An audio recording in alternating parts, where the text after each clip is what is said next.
This is To Wit, a podcast for women in tech doing life.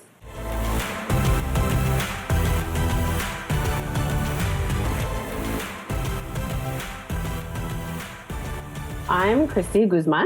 And I'm Melinda Smith. Hello, Kristi. Hi, Melinda. So, we're podcasting.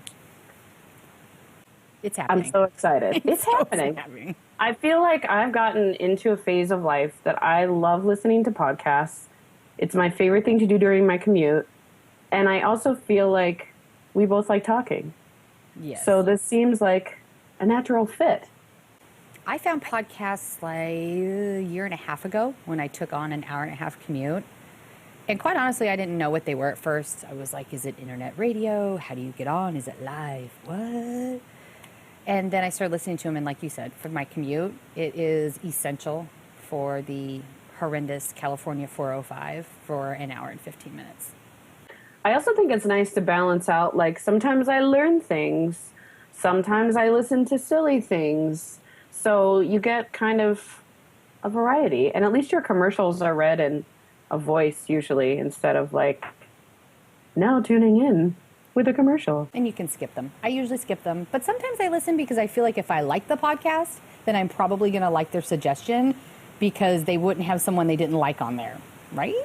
So basically, we're like the same person, except that you live on the West Coast and I live on the East Coast, and I'm super excited to have an excuse to have to talk to you on the regular because I want to, but life happens, and then sometimes you don't talk to people. And I try and call you at midnight sometimes, and for some reason you're sleeping, and I don't understand why. Time zones are hard. Time zones are hard. All right, so we're going to do this, and we're going to interview people, and we're going to have amazing women in tech on, and that have been influential in the Salesforce world, and hopefully people have been influential in the tech world in general.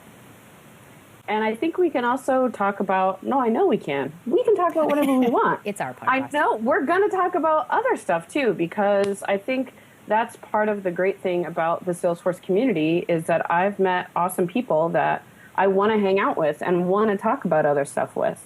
So let's do this. So I think that we should probably get to know each other a little more. And you suggested a bit of a newlywed game.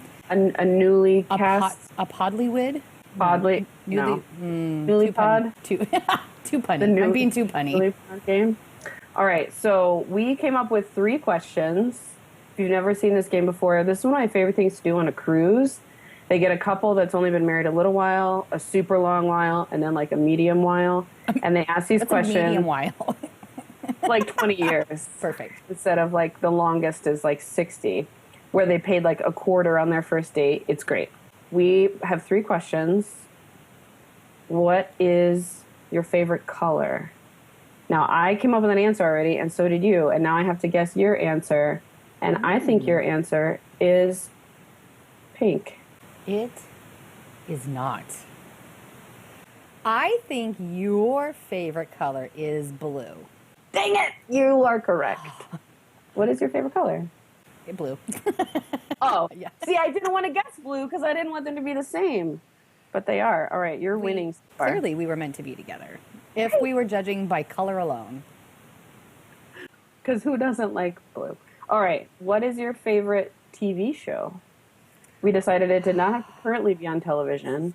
This is true. What did you guess for me first? You take a turn. X-Files. Ooh, I did used to watch that, but no. I went with Parenthood. I did like that. See, 'Cause the I problem wouldn't for me is mine's a moving target. I don't feel like you could ever get this right because it changes. I'm very what's bright and shiny, like, ooh, I like this right now. And I'm digging Billions right now on Showtime. You didn't even let me guess. Oh, shit. Sorry. I wasn't going to guess that. Sure. I'm sorry. But I was like, is it my turn to talk? Let's talk about how I feel. Go for it. Tell me about Billions. Should I want to watch it? Yes. It is, oh God, I can't remember the guy's name from Homeland. And then, oh man, I'm blanking on everyone's name right now. But it's about like a hedge fund and like the state's attorney and kind of their dynamic. And it's really good actors and very good acting. You're welcome. it, people. Showtime, Billions. Look it on up. Sunday nights, 9 on Central. Do you actually watch TV at the time it's on? Oh, wait, sorry. Rarely. Sidebar. All right. No. Do you? What? No. It's like, oh, it's on the DVR. Good. I can watch it now. Yeah, commercials are painful. What would you buy if we were going to the movies and we were at the food counter? My guess is, what is my guess? Reese's Pieces. No. Sour Patch Kids. Ooh. My guess for you is hot tamales. Haha. That's clever, but no.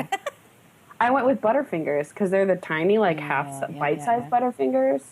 They're so good. Get stuck in your teeth. I don't even care. So do popcorn kernels. Yeah, they're evil, but they're so good. My life in popcorn is, okay, I'm done. I'm going to pick it out of my teeth. And then I wait 2 seconds. And then I have more. And then I pick it out of my teeth. I'm like, I'm done. And Shout out to Skinny Pop and Miss Holly Golden, because apparently she's obsessed with it. And I hadn't really had it before, and now I have. And now I'm kind of obsessed with it. Well, not really, but I do enjoy it. Is it kernelless? Like it doesn't get stuck in your teeth? No, but I eat it anyway. It's like a little bit sweet almost and salty, or they have different flavors, but you convince yourself it's good for you. Maybe it isn't actually good for you. Better for you than other kinds. Their marketing is working, because in my mind it's called Skinny Pop, and I'm just like, I like the Skinny Girl Margarita, which I think is just tequila, but whatever. That's the secret. All right, so we kind of know each other. I got one right, and you got none. Big goose egg. It looks like we need a honeymoon together more, clearly. Ooh, well, maybe. We'll see about that. All right, so let's talk about some things about life. That's not a great segue.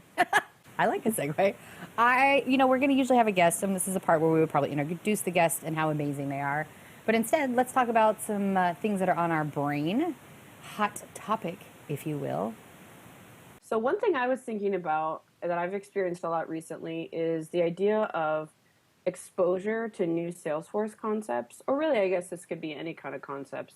Because I feel like there's such a balance between, I have these 10 things to do today, and I signed up for this webinar that sounded great at the time, and so I signed up for it. But then, life happens, and then I tell myself I'll listen to the recording, and I never do because, again, life happens. And so I feel like when I do let myself stop what I'm doing, focus on the podcast, or just that, or not podcast, the webinar or whatever the call, whatever it might be, even if it's not something I need right now, like maybe it's about Lightning. I'm not yet using Lightning, but a lot of the stuff that the Admin Evangelist teams puts out, I might not need that right now, but how do you balance getting that exposure to something so that when you do need it, that it's like the light dawns and you're like, oh, I did learn about that. I know how you can do it. I have this resource. Let me go figure it out for you, versus like staying with your head down and focused and getting the stuff done that's the immediate due date thing that you need to do today. I think knowing where your resources are, because I always sign up, and 7 times out of 10 I don't do it because I'm busy at work. But I don't always, like you said, I can't just spend a whole day on Lightning. I can't spend a whole day doing trails because I have normal work that doesn't involve Lightning. But it's nice to do a trail or a webinar when you can. So when you are exposed to it, you're like, okay, this is where I go for the information. I know I saw this somewhere. Let's go and get it. So having access, I guess. So I don't know. What are you hoping? Are you creating like a reservoir or a rectory of old webinars? Well, no, I think I've been trying to make the effort to not blow off the thing. Because I feel like you just mentioned, when you have time, and I feel like I never end up having time, or it ends up competing with being at home with my husband and my dogs, or reading a book, which I also enjoy, or whatever it might be. So like the balance never balances out for me, I guess. So, but I mean, I guess in the end, the work does get done, and maybe that's what I end up doing at night. So I don't know that there's a right answer. I guess I just feel like do it now.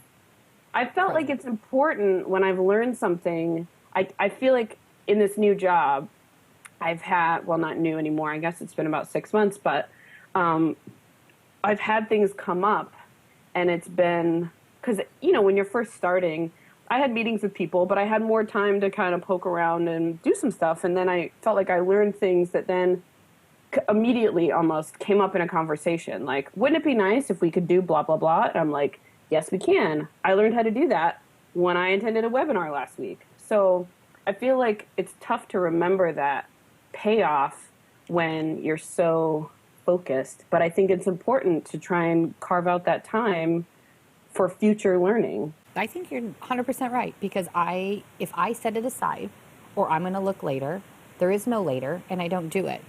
And the way Salesforce moves, if I say, I'm going to go look at this webinar later, and in a year, things could change by then. I mean, not so much that it wouldn't be relevant, but not the way the newest webinar would be relevant. So I would, if I have to pick an answer, I would say carve out the time. Even if you're on for a half of the hour or 45 minutes of it, shove it in your brain and move on. Well, then maybe you'll nudge that 7 out of 10 number. We'll see how that goes. When I have listened and made a point, like you said, it has stuck in my brain. And oh, that's right, I got to come back to that. Anytime I've saved, bookmarked, tabbed, I'd never come back to it. I rarely do. Rarely. I mean to. Isn't the road to hell paved with good intentions? My road is so paved. So nice. Right? Yeah. I mean, you've got pins, you've got bookmarks, you've got stars, you've got 50 tabs open, you've got all kinds of ways to stress yourself out about the thing. But sometimes if you just take a half an hour to listen to the thing, then maybe you learn one skill that's going to help you. So, but it's hard to get out of your own way to do that. So that's what I've been trying to do recently. I've been trying to do that with Trailhead and Super Badges. I am such a Trailhead advocate. Super badge, but I've been so in the weeds with other things, and I keep putting it off, and then I feel like I'm behind because Adam Olshansky put out a leaderboard, and I was like, if I'm not on the leaderboard, why am I bothering? Which is so silly. But I want to do the badges, but I know what I stopped doing in the beginning is I was getting the badges to get the badges. And as they added more complex modules and modules that really, really delved into things that I don't do, I stopped wanting to just get it because I wasn't taking the time to really learn.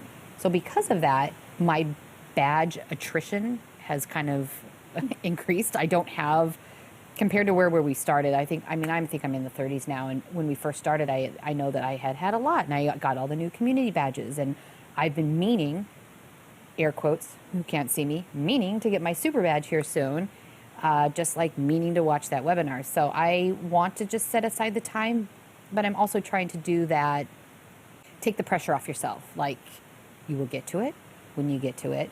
Nobody is holding your foot to the flame. No one's going to knock on my door tomorrow and say, I'm sorry, you only have 30 badges. You can no longer play in Salesforce.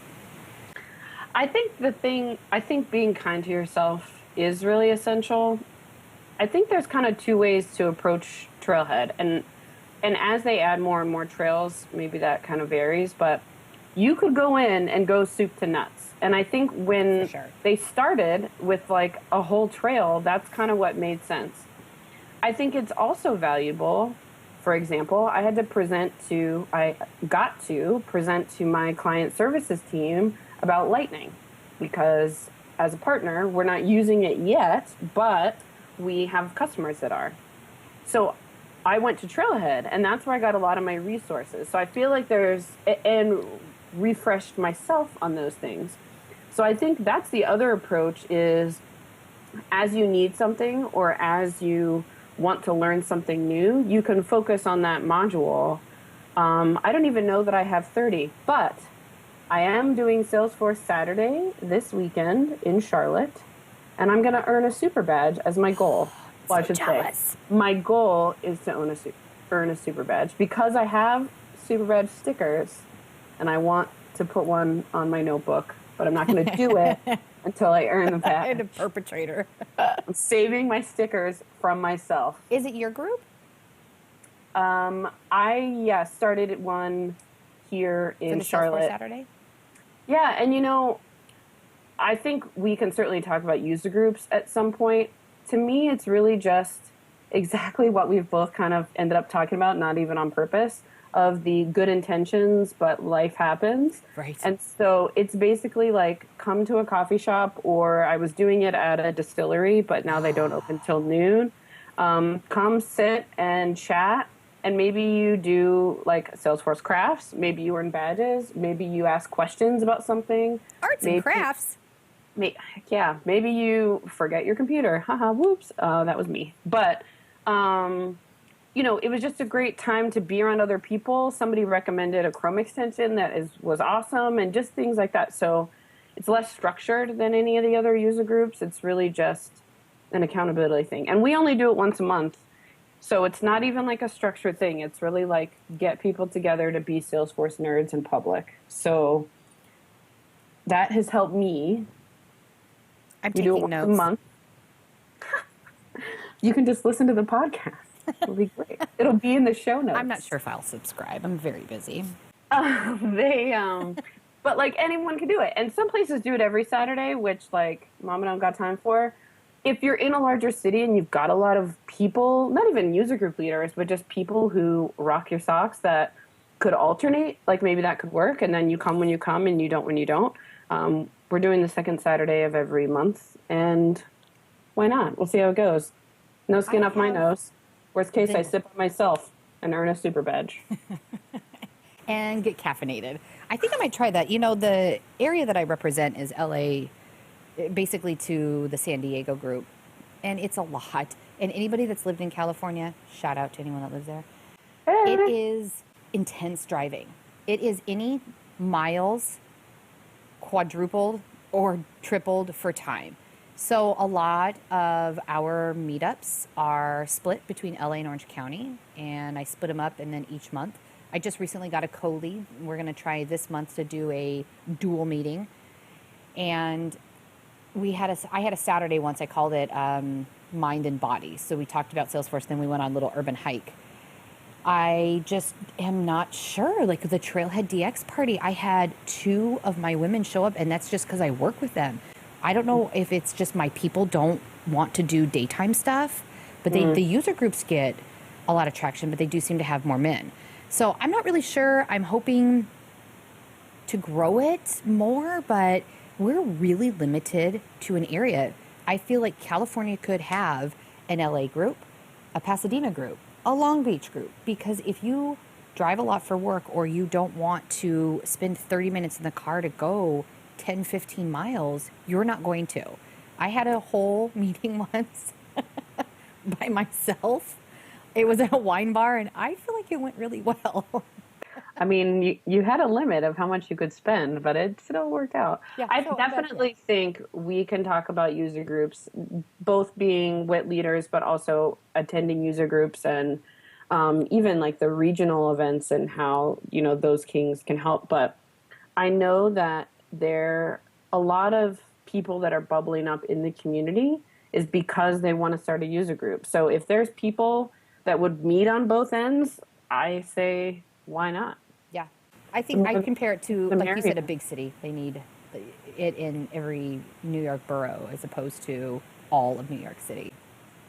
Yep. Anyway, so that was kind of my long, drawn-out question/subject about a super badge that it has been on my radar, and for some stupid reason, I feel like I'm behind the curve. I haven't gotten one. So does accountability help you? Do deadlines help you? Do you want to put it out to all of our imaginary podcast listeners? Our 17 listeners. That will touch base with you? Yeah, no. Because then I'll just feel anxiety. I will just get the badge when I get the badge. I need you to lay off. You do you. So, speaking of you do you, the next thing I want to talk about is pantyhose. They're terrible. Because they are. And I feel like this is such an interesting change, either culturally or just in the times. I don't know. But there was a time, like even when I was in high school, where it was like I did not go to MUN stuff. Like I was not dressed up Wait, if I did not have pantyhose on. what's an MUN stuff? Motto United Nations. Clearly, you were not nerdy smart enough in high school. All the cool kids were doing MUN. Yeah, I was on yearbook staff. Does that count? When I had to wear like a suit, like a business suit, what? Nice. But like, I'm sure my mom would be like, "This is blasphemy," but it like does not even occur to me to wear pantyhose ever. No. And I just think it's interesting how formal wear and even like business wear has evolved. And maybe that's not a good thing, although it's so hot that I can't even imagine anyone wants to wear pantyhose ever. But I hate them. so tell me a little bit about your workplace. How do you... Okay. So, dress? pantyhose first. Hate them, though I will say at a younger age I wore like the thigh highs to, I'm sure, turn somebody's crank. I don't like them. They feel awkward. There's the crotch thing. I'm sorry for any male listeners, but it's a thing, I got to tell you. So I've always hated them. I've actually never worn them to work. I wore nothing with heels. Not nothing with heels. I did not go to work naked. Let me clarify. Hey. I meant like no socks, no nothing as far as pantyhose or socks. Always, I think before people all did. A lot of people at my work do now. Like they all wear pantyhose or they're really dressed up for a tech. I'm in a telematics company that should be techie and laid back, and it's really like, not only am I in Orange County where people are more dressed to the nines, it's extra at my company. So I had to kind of step it up and go get clothes, but I still, doesn't matter how dressed up I am, I still will be barefoot in heels, or the only time I wear socks or anything like that is if it's boots. I can't stand the pantyhose unless I'm trying to be sexy. I'm okay with pantyhose socks. I don't know I guess they're knee highs, sort of. But when I think of knee highs, I think of like Britney Spears in the 90s. But like... roller derby. They wear pantyhose at roller derby? The knee-high socks. Though they might wear pantyhose. I don't know. So like if I'm wearing dress shoes, I used to do that when I was wearing slacks, but I wear jeans to work now. So what is your prime issue with the pantyhose? It was just a gateway into talking about how being dressed up or feeling dressed up has evolved. But they're also like control top pantyhose are just the worst. I don't know anyone that's going to disagree with me on that.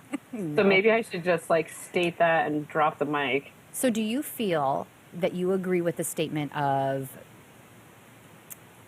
oh goodness, something along the lines of you exude how you're dressed. So they ask you to dress nicely at work because you present yourself in a different manner as opposed to people that wear t-shirts and jeans. Do you agree with that theory that you act more professional and exemplify more professional if you are dressed up? Yes. Most of the time. I do limit myself to only wearing t-shirts on Fridays, which of course are all Salesforce t-shirts. Because trust me, I own enough that I could wear them every day. But I do feel like but I think for me, it's a little bit more like dress for the job you want, not the job you have. So I kind of like erred on the side of dressed up, and for like the first week kind of gauged how everyone else was and tried to assimilate to that a little bit. But I do think that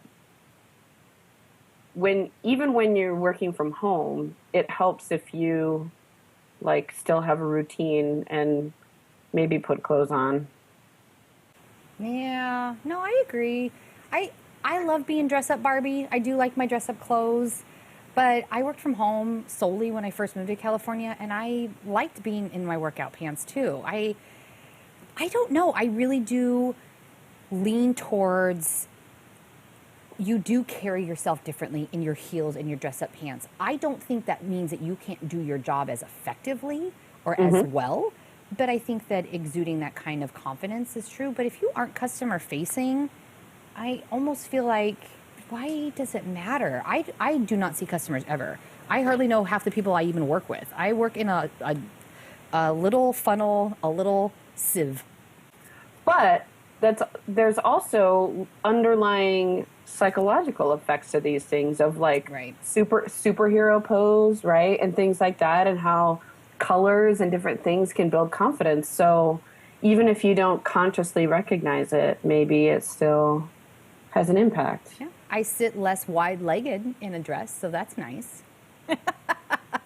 Keeping it classy. But without pantyhose. But I do have weird little things that, like for me, I will never wear a shirt or a spaghetti strap. I've never worn it to work. It's just a weird little, like, I feel like it's too much shoulder, which is so silly. I feel like that's all, you know, the feminist part of me is like, that's dumb, I can wear what I want.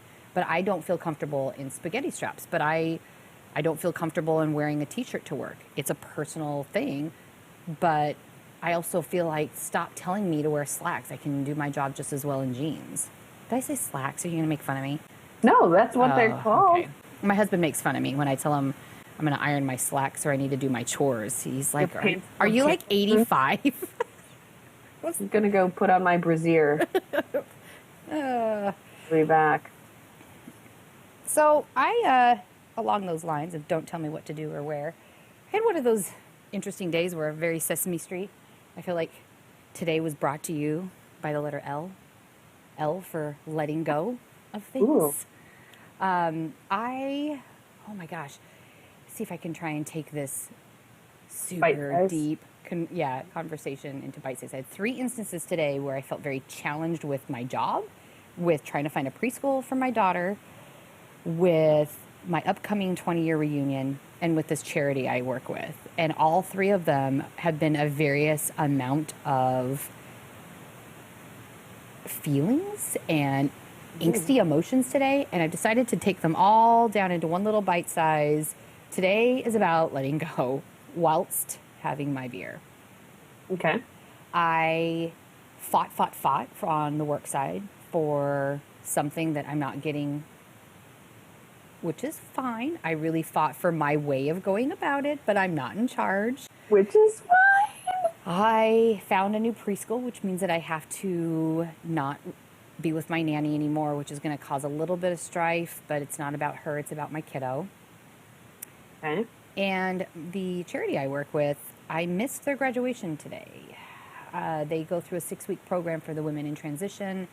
I told them I'd be there. I misunderstood the email, and I showed up an hour after everyone had left. And I was crushed. Oh. I bought them journals and pins, and I wanted to hug them and see them off. And I had to talk myself off a ledge and tell me that it is not about me. It's not about me being there for their graduation. This is their journey. I can still get them the journals. I know where they are. I can get it through the director. But I was so hurt that I couldn't be there. And because I told them I would be there.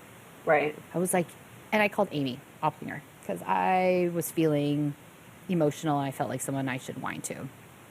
And she said something that was kind of one of those, oh yeah. I said, you know, these women are going through really rough times. And I said I'd be there. And you got to be good with your word. And I said I'd show up for them. And she says, and that's nice. But you don't know that they were banking their entire day on you being there. Their graduation, their 12 class process wasn't dependent on you seeing them off for graduation. You don't know that they were counting on you being there, which made me feel better in a kind of way. Well, I feel like it's also just a matter, I think that is true, like keeping things in perspective, but I also feel like you can have a moment that sucks because it's a miscommunication, but I also think it's a great step that you're acknowledging, like, yep, I'm being a little ridiculous, but I'm pissed off, and like, this is happening, and I know that I can still get them these journals, but I'm still mad. I want to give it to them. I bought them these pretty little journals that have like inspirational quotes. I wanted to give them to them. So I had to like kind of check myself. Why do you want to give it? Is it about you? Is it about you seeing their face when you give them this thing you bought them? No, it's because you're a thoughtful human. But still, like, I have to check myself. Like, yes, I do want to see their face. But on the flip side, if it's about them, then just get them the damn journal and don't worry about who actually facilitates getting the damn journal to them. And the Bic pin. The Bic pin. I bought pins. Was my, like, was like my shake my fist at the heavens moment, but I bought them pins. Anyway. Well, you're a thoughtful human being. I'm sure they would have loved to have you there. It's frustrating that you weren't able to be there, but I still have faith that you made an impact with them, with your dedication to working with them. And that can still be appreciated, and probably was still appreciated, even though you may not have been able to be there. Because Do you want to hear the really, really cool outcome of it all?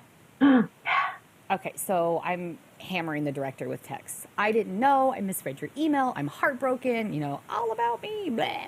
So she calls me and she said, I'm sorry, it was a miscommunication. I can get the books to them, but there was something that I really wanted to talk to you about. And I was like, oh God, what did I do? I don't know why. You'd think that I was raised in like a really heavily religious family or some kind of shame. Yeah, shame. Like I just instantly, I was like, what did I do?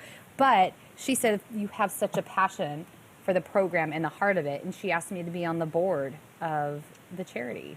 That's awesome. Dude, right. I was like, I'm so honored. Apparently I just cry all day today. You're just witting all over the place. I did. And she loves teaching them Trailhead. You know, the Trailhead experience was weird in a good way. There was a woman, I had never had an email. I'm helping her set up an email, and a millennial that's like, I want to learn code. And I was like, do this, come here, learn this. And someone else that was like, I never really thought about this, but I think this would be really great for me. So I hope I can continue teaching parts of Trailhead and super badges. For our new listeners, which at this point is everybody, we are going to give 1 to 3, we will pick at the moment, things that we're digging on right now. And that could be a product, it could be an app, it could be something Salesforce, it could be a meme, though those are super terrible to share on a podcast. So that is blue. The color blue. That's what we're same. So that's the gist of the closing, is to share something that we're digging, and hopefully it turns out to be something you might be digging. What are you digging right now? Passion. And here's my example of why I say that. My husband has a pair of shoes that he wore in our wedding and subsequently ruined, kind of. And he tried to get them fixed, and they said, maybe you should go to a cobbler. I have a pair of shoes that I love that I should get rid of, and I'm resisting it because they're my signature color, and I like them. And blue. So, no. Oh. Favorite color, different. We'll talk eventually. I heard about signature colors on a podcast. So I went to a cobbler today. Dean's Shoe Repair in Charlotte, North Carolina. Can I just tell you how excited these people were to talk to me? So I show them like the good shoe, and then I show them the bad shoe. And they all were like, oh, like it like hurt them that these shoes were ruined or that they couldn't fix them. And then they talked to me for literally like 10 minutes about what brands of shoes I should buy and what I should avoid. And then he's like, and by the way, like, your purse is a crescent shape, so like that zipper is gonna get stuck. You shouldn't buy that brand, and you shouldn't. So like I made a list of like brands to avoid, and it just was so interesting because they're so excited about it. And like, who better to ask what brands of shoes are worth the money or not than a cobbler that's gonna fix my shoes when they break. I do love passion. I just thought that was so interesting. And I also got there like 2 minutes before they closed, which I hate, except it's not like a restaurant, when it's worse. But the lady before me, you could tell they asked her to flip the sign, like as I was about to open the door. And I was like, I'm opening it anyway. You can't stop me. So it was just like the great experience. I literally gave them no business because they can't fix my shoes. But I will tell anybody that asks. I will tell all these podcast people, and I will go back there if I ever need to fix a shoe. So what brands to avoid? Good on you. I'm going to review them on Yelp, too. So what are some of the brands that they said not to purchase? Can we do that? Can we just say on a podcast that we don't like something? We can do that. You say, tell me what they said is a brand not to purchase, especially for us ladies out here that like to wear nice shoes. I have definitely gotten to the age where I am not buying for cute. I buy for comfort. If I don't like them, they are ousted. So most of what they told me was men's shoes because they're my husband's shoes. For women's shoes, they said Nine West is okay, which is where I get a lot of my shoes. They said the thing to avoid is leather upper, because that only means that like there is some part of the shoe that is made of leather, but not that that means like the whole shoe is actually leather.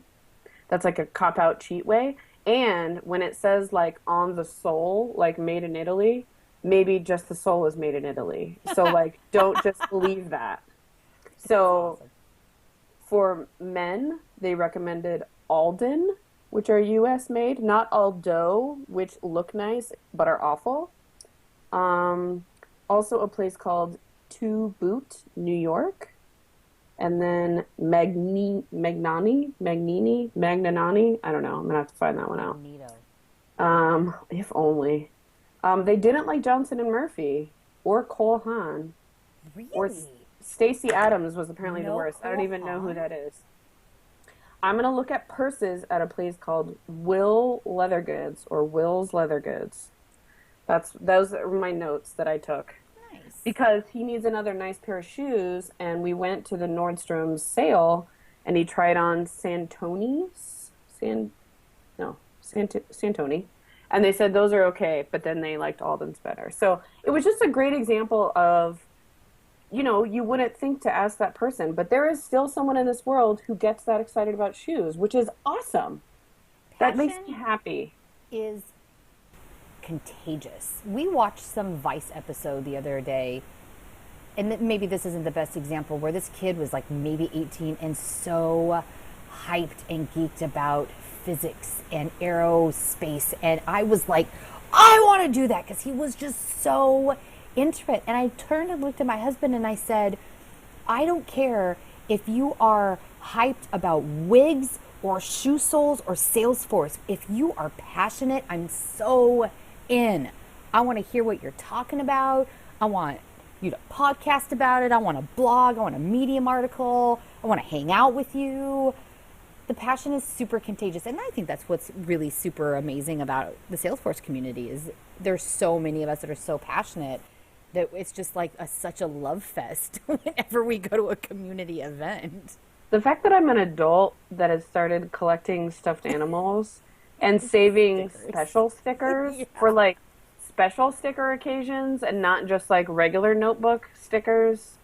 Like, yeah, we're special snowflakes, but it's great. I love that. It's funny you said that, because I had that conversation most recently about passion and it being contagious. And I think even one of my examples was shoe soles. Seriously, I'm like, not for podcast reasons, not for our very first episode reasons. I really had said, I don't care if you're passionate about blah, blah, or shoe soles. And then you said passion and shoe soles. I'm telling you, this is meant to be. No one may listen, but we are meant to be.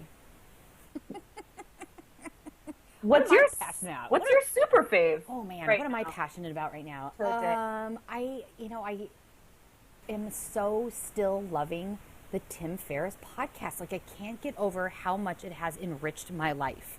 And I say that in all honesty. He is kind of a life hacker. He interviews people that are athletes, engineers, authors, and he breaks down what they're great at. World-class athletes or world-class engineers, whatever it is. And he talks a lot about routines, and he has exposed me to ketones and authors I would have never read. And the Jamie Foxx podcast was amazing. And I sometimes can't listen to every episode. Like, I have to wait a while because I'm just so in about what he's talking about. And apps that he suggests, and books. I've listened to 2 books that he suggested, and he will just talk to anybody and tries to give it a tactical, approachable breakdown of here's how you can improve your life. Here, you'll use this ketogenic diet if you want to try. I learned about bulletproof coffee from him and CrossFit as well too. But there are just so many things that I feel like I come away from his podcast like with points, bullet points. Like, I want to look this up. I want this app. I want to try and bring more routine into my life. I want to meditate more or at all at this point. I feel like this, A, I'm now subscribing to. B, these are like deep thoughts episodes. These are over an hour. Oh, yeah. many of them are almost 2 or over 2, and I'm kind of intrigued. They're really good. I really, really like his stuff. And he wrote the 4-Hour Body, 4-Hour Work Week. Newsweek calls him the world's best human guinea pig. Yeah. Yeah, he like just biohacks on himself. He'll just test stuff on himself. He tests with psychotropics these days, or teas, or all these weird things, and he'll just submerge himself in it and then like report back. I'm like, all right, here's what I learned. So I'm still just digging on his podcast. I think I talk about it probably far too much. I might sound a little borderline, but on a lighter note, I really like my new eyeliner I found like a year ago, the brand. I've never been with an eyeliner this long. I think it's What real. kind is it? Stila Ooh. liquid eyeliner. Okay, so this is so funny because one of my favorite things right now is an eyeliner that I found that's liquid-ish, but it's like a pen. But it's like fat, so you can do it the skinny way, or like my only attempt at a successful cat eye-ish, successful-ish, was with this like swoop of this pen thing. But then I don't feel like it's like the little, like sometimes with liquid eyeliner, I feel like I'm like, remember those whiteout bottles? Like I'm putting like that brush. You better and like have a steady it can hand. go rogue. Yeah, but this makes me feel so much more confident. And it's basically like coloring on my face. And I can do that. Yeah. No, I like it. It's waterproof because I like to work out in the middle of the day. Oh, that too. All that crying? Well, after today, yes. I cry about preschool. I cry about work. My 20-year reunion. I'm just going to throw that out there. This is going to be fun and crazy at the same time because we're all adults, but then we see people that make you feel like a little kid. But you've also, this whole concept has evolved because now you've seen these people on Facebook. Yeah. Well, so there's not going to be like, how's the last 20 years of your life then? It'll be like, how's your kid? And it's like, wait, what? Yeah, totally. You've seen them, and then you get to have like adult conversations with people that knew you back when you did hacky sack. That's so amazing. We went through our run-through for all listeners. We did this earlier. We gave a good outline. We're talking about our structure, what we're going to do. And I don't think we really talked about how to just kind of wrap it up, like reel it in. So I was thinking about this. Like, do we need a catchphrase? And if we do, can it be "Stay witty"? Yeah. Hey. Well. Hey, San Diego, you stay witty. Keep it classy with a K. We'll have to think about that. What's our official sign off? I mean, we could go like the Sopranos route and just like stop like mid sentence every podcast, so no one has any idea when we're just gonna freaking end it. It's possible I did not get into the Sopranos. I tried. Well, I didn't either, but I know how it ends. Does that count? Well, I had a great time. I had a great time. I've got 3 beer bottles over here. I didn't bring backups. I called in for reinforcements. I texted said husband that was in the other room, and I said, bring beer. Mine isn't here. The dog didn't listen when I sent him a telepathic message to bring me another cider. So rude. Well, you should probably catch up, and then we'll catch up, I guess, next week. Thanks, Melinda. Hey, thanks, Kristi. To wit. Hey. Wit. We just had our first podcast. Stay witty.